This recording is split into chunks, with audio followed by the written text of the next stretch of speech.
ಕೆಲವು ವಿಚಾರಗಳನ್ನು ಹಂಚಿಕೊಂಡಿದ್ದಾರೆ. 1947, 45, 30, 35 ಈ ದಶಕಗಳನ್ನ ಕಾಣ್ತಾ ಬಂದಾಗ ಸ್ವಾತಂತ್ರ್ಯ ಹೋರಾಟಗಳಲ್ಲಿ ನಮ್ಮ ಸಮುದಾಯದ ಪಾತ್ರನೂ ಸಹ ಮತ್ತಷ್ಟು ಭಾಳಷ್ಟಿದೆ ಅಂತಕ್ಕಂಥ ಭಾವನೆ ಈ ಸಂದರ್ಭದಲ್ಲಿ ಬಯಸ್ತೀನಿ. ಹಣಕಾಸು ವಿಚಾರಗಳಲ್ಲಿ ಶೈಕ್ಷಣಿಕವಾಗಿ ಭೂಮಿಯನ್ನು ಇಲ್ಲದೆ ದೇಶವನ್ನು ಕಟ್ಟತಕ್ಕಂಥ ಕೂಲಿ ಆಳುಗಳಾಗಿ ಇತರರಿಗೆ ಚಮ್ಮಾರಿಕೆ ಕೆಲಸ ಮಾಡ್ತಾ ಬೀದಿ ಬದಿ ಕಸವನ್ನು ಗುಡಿಸ್ತಕ್ಕಂಥದ್ದು, ಮತ್ತು ಈಗಾಗಲೇ ಗೊತ್ತಿರೋರಿಗೆ ಎಲ್ಲ ನಗರಸಭೆಗಳಲ್ಲಾಗಿರ್ಬೋದು, ಸ್ಥಳೀಯ ಸಂಸ್ಥೆಗಳಲ್ಲಾಗಿರ್ಬೋದು, ಕಸ ಹೊಡೆಯೋ ಕೆಲಸನೂ ಸಹ, ನಗರವನ್ನು ಸ್ವಚ್ಛಗೊಳಿಸ್ತಾ ಅನ್ನೋ ಕೆಲಸವನ್ನು ಸಹ ನಮ್ಮ ಸಮುದಾಯದ ಅನೇಕರು ಈ ಕಾರ್ಯದಲ್ಲಿ ಪ್ರವೃತ್ತರಾಗಿದ್ದಾರೆ. ಅದರ ಜೊತೆಗೆ ಒಂದಲ್ಲ ಒಂದು ರೀತಿ ಒಂದು ಸುದ್ದಿ ಮಾಧ್ಯಮವಾಗಿ ನಮ್ಮ ಸಮಾಜದ ಹಿರಿಯರು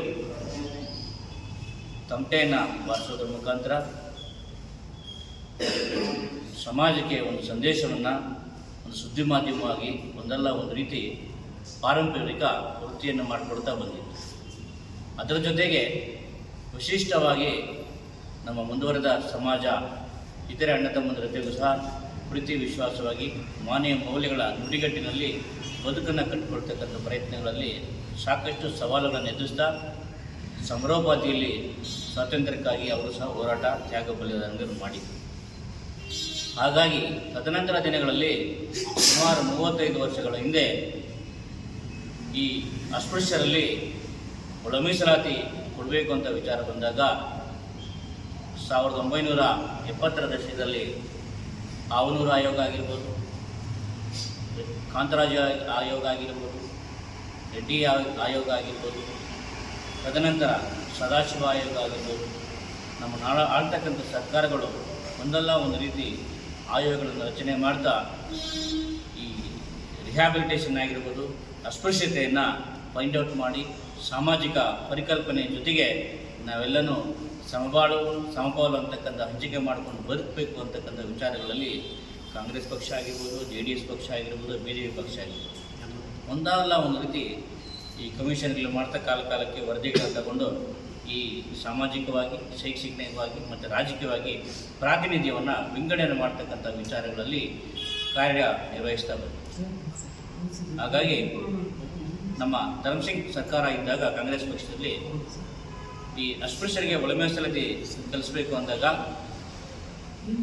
ಎಸ್ ಎಂ ಕೃಷ್ಣವರ ಅವಧಿಯಲ್ಲೂ ಸಹ ಸದಾಶಿವ ಆಯೋಗ ಒಂದು ವರದಿಯನ್ನು ಸರ್ಕಾರಕ್ಕೆ 2012ರಲ್ಲೂ ಸಹ ಕೊಡ್ತಾರೆ. ಅದರಲ್ಲೂ ಸಹ ಈ ಒಳ ಮೀಸಲಾತಿ ವಿಚಾರಕ್ಕೆ ಬಂದಾಗ ಪರಿಶಿಷ್ಟ ಜಾತಿಯಲ್ಲಿ ಸುಮಾರು 111 ಜಾತಿಗಳು ಸೇರ್ತದೆ. ಈ 111 ಜಾತಿಗಳು ಸೇರಿದಾಗ ಈ ರಿಸರ್ವೇಷನಲ್ಲಿ ಈ ಪಾಲು ಈ ಕೊಡ್ತಕ್ಕಂಥ ವಿಚಾರಗಳಲ್ಲಿ ಅಂಕಿಅಂಶಗಳ ಆಧಾರದ ಮೇಲೆ ನಾವು ಇವನ್ನೆಲ್ಲ ಸಾಂದರ್ಭಿಕವಾಗಿ ಒಂದು ಒಟ್ಟುಗೂಡಿಸಿ ಇವರಿಗೆ ಸಾಮಾಜಿಕ ನ್ಯಾಯವನ್ನು ಪರಿಕಲ್ಪನೆ ಅಡಿಗೆ ಕೊಡಬೇಕಂತಕ್ಕಂಥದ್ದು ಸರ್ಕಾರಗಳ ಬದ್ಧತೆಯಾಗಿತ್ತು.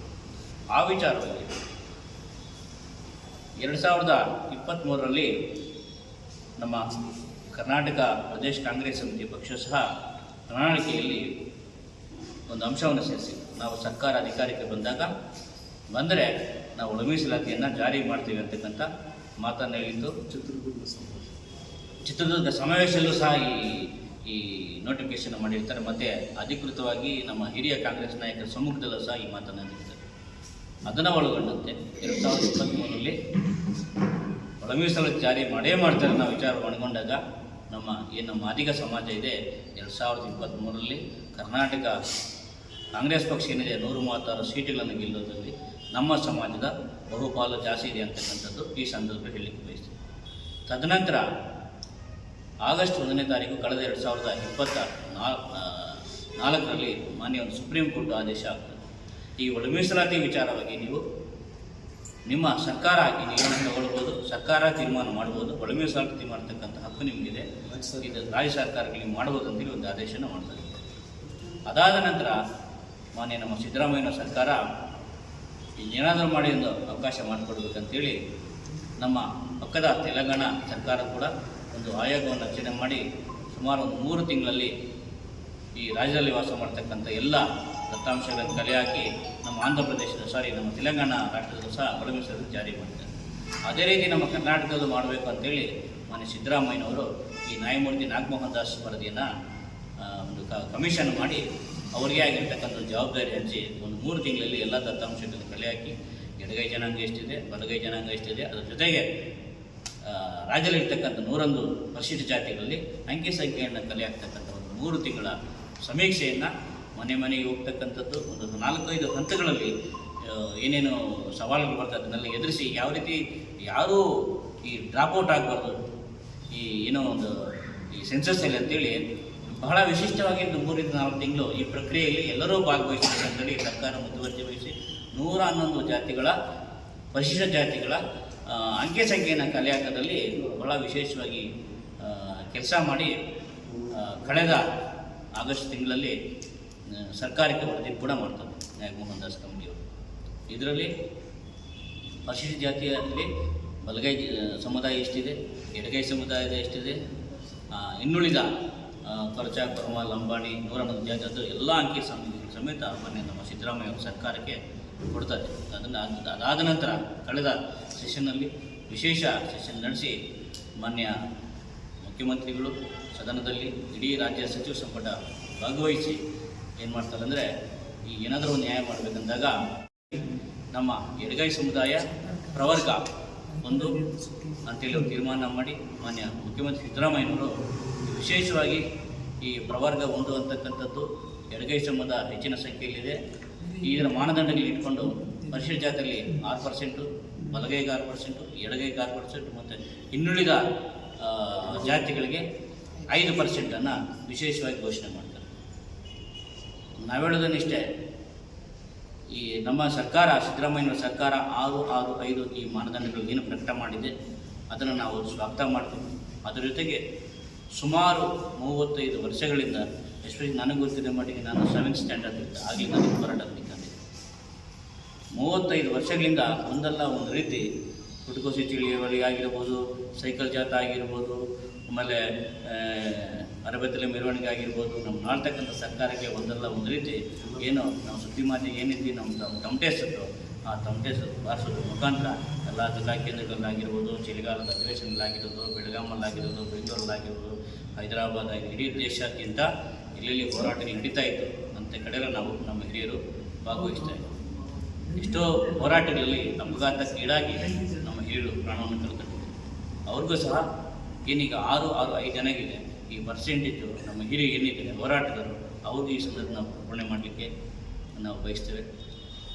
ಮತ್ತು ಈ ನಾಗಮೋಹನ್ ದಾಸ್ ವರದಿಯಲ್ಲಿ ಮಾನ್ಯ ಸಮಾಜ ಕಲ್ಯಾಣ ಇಲಾಖೆ ಸಚಿವರಾಗಿರ್ತಕ್ಕಂಥ ಮಹದೇವಪ್ಪನಾಗಿರ್ಬೋದು, ನಮ್ಮ ಹಿರಿಯ ನಮ್ಮ ಸಮಾಜ ಸಚಿವರಾಗಿರ್ತ ಕೆ ಎಚ್ ಮುನಿಯಪ್ಪನವರಾಗಿರ್ಬೋದು, ನಮ್ಮ ಹೋಮ್ ಮಿನಿಸ್ಟರ್ ಪರಮೇಶ್ವರ್ ಆಗಿರ್ಬೋದು, ಆಮೇಲೆ ನಮ್ಮ ಪ್ರಿಯಾಂಕಿ ಖರ್ಗೆ ಸರ್ ಆಗಿರ್ಬೋದು, ಇವರೆಲ್ಲ ಒಟ್ಟಾರೆಗೆ ಆರ್ ವಿ ತಿಮ್ಮಾಪುರ ಆಗಿರ್ಬೋದು, ಇವರೆಲ್ಲ ಒಟ್ಟಾರೆಗೆ ಚರ್ಚೆ ಮಾಡಿ ಸಾಕಷ್ಟು ಈ ನಡುವೆ ಲಾಸ್ಟ್ ಒಂದು 15 ಡೇಸಿಂದ ಈ ಆಯೋಗ ವಿಚಾರಕ್ಕೆ ಬಂದಾಗ ರಾತ್ರಿ 11 ಗಂಟೆ 12 ಗಂಟೆ ಸರ್ಕಾರದ ಮುಂದಿರ್ತಕ್ಕಂಥ ಸವಾಲುಗಳಿಗೆ ನಾವು ಯಾವ ರೀತಿ ಪ್ರೀತಿ ವಿಶ್ವಾಸವಾಗಿ ಇತರ ಸಮುದಾಯಗಳಿಗೆ ಹೋಗಬೇಕು ಅನ್ನೋ ವಿಚಾರದಲ್ಲಿ ಒಂದು 5-6 ಸಭೆಗಳನ್ನು ಅವರು ಸಹ ಮಾಡಿದರು. ಯಶಸ್ವಿಯಾಗಿ ಮಾನ್ಯ ಮುಖ್ಯಮಂತ್ರಿಗಳನ್ನು ಮನವೊಲಿಸಿ ಈ ಸಮಾಜವನ್ನು ಕಟ್ಟಲಿಕ್ಕೆ ಏನೆಲ್ಲ ಆಗಬೇಕಂದ್ರೆ ಈ ಅಸ್ಪೃಶ್ಯ ಜಾತಿಗಳಲ್ಲಿ ಬಹಳ ನೊಂದಿರ್ತಕ್ಕಂಥ ಸಮುದಾಯ ಮಾದಿಗ ಸಮಾಜ ಅಂತ ತಿಳ್ಕೊಂಡು ಈ ನಾವು ಅಂದ್ಕೊಂಡಿದ್ದೇನೆಂದರೆ ಇನ್ನೂ 1% ನಮ್ಗೆ ಜಾಸ್ತಿ ಆಗಬೇಕಾಗಿದೆ. ಬಟ್ ನಮ್ಮ ನಿರಂತರವಾಗಿ ಹೋರಾಟ ಇದ್ದೇ ಇರ್ತದೆ. ಆದರೆ ಸರ್ಕಾರ ನಮ್ಮ ಹೋರಾಟಗಳನ್ನು ಪರಿಗಣನೆ ಮಾಡಿ ನಮ್ಮ ಸರ್ಕಾರ ನಮಗೇನು ನುಡಿದಂತೆ ನಾವು ಇಂಟರ್ನಲ್ ರಿಸರ್ವೇಷನ್ ಜಾರಿ ಮಾಡ್ತೀವಿ, ಇಂಟರ್ನಲ್ ರಿಸರ್ವೇಷನ್ ಜಾರಿ ಮಾಡಿದ್ದನ್ನು ಮಾತು ಕೊಟ್ಟಿದ್ದರು.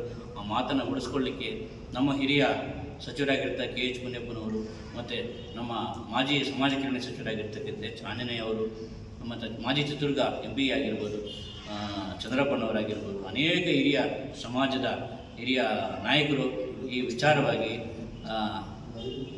ವಿಚಾರವಾಗಿ ಸಾಕಷ್ಟು ಚರ್ಚೆಗಳನ್ನು ಮಾಡಿ ಇತರ ಮಂತ್ರಿಗಳ ಜೊತೆ ಪ್ರೀತಿ ವಿಶ್ವಾಸವಾಗಿ ನಾವೆಲ್ಲ ಬದುಕಬೇಕಾದ್ರೆ ನಾವು ವಿರೋಧದಲ್ಲಿ ಹಂಚ್ಕೊಂಡು ಬಾಳೋಣ ಅನ್ನೋ ಭಾವೈಕ್ಯತೆಯ ಸಂದೇಶವನ್ನು ರವಾನೆ ಮಾಡಲಿಕ್ಕೆ ಮೊನ್ನೆ ಸಿದ್ದರಾಮಯ್ಯನವರು ಮನವೊಲಿಸಿ ಈ 6-6-5 ಏನು ನಾವು ಕೊಟ್ಟಿದ್ದಾರೆ ಅದಕ್ಕೆ ನಾವು ಸ್ವಾಗತವನ್ನು ಕೋರ್ತಾ ಈ ಅನುಪಾತದಲ್ಲಿ ಹಾಗೆಯೇ ಇನ್ನೇನು 6 ನಮ್ಮ ಅಧಿವೇಶನದಲ್ಲಿ ಏನು ಹೇಳಿದರೆ ಅದು ಯಥಾವತ್ತಾಗಿ ಸಿದ್ದರಾಮಯ್ಯನವರು ಹೇಳಿರ್ತಕ್ಕಂಥ ಹೇಳಿಕೆಗೆ ಅಧಿವೇಶನದಲ್ಲಿ ಏನು ಹೇಳಿದ್ದೀರಿ ಅದನ್ನು ಯಥಾವತ್ತಾಗಿ ಜಾರಿ ಮಾಡಬೇಕು ಅಂತೇಳಿ ಈ ಸಂದರ್ಭದಲ್ಲಿ ನಮ್ಮ ಸಮಾಜದ ಪರವಾಗಿ ಅನೇಕ ಹೋರಾಟಗಾರರು ಕೆಲಸ ಮಾಡಿರ್ತಕ್ಕಂಥವ್ರೆ ಅವ್ರಿಗೂ ಸಹ ಈ ಸಂದರ್ಭದಲ್ಲಿ ಧನ್ಯವಾದ ತಿಳಿಸ್ತಾ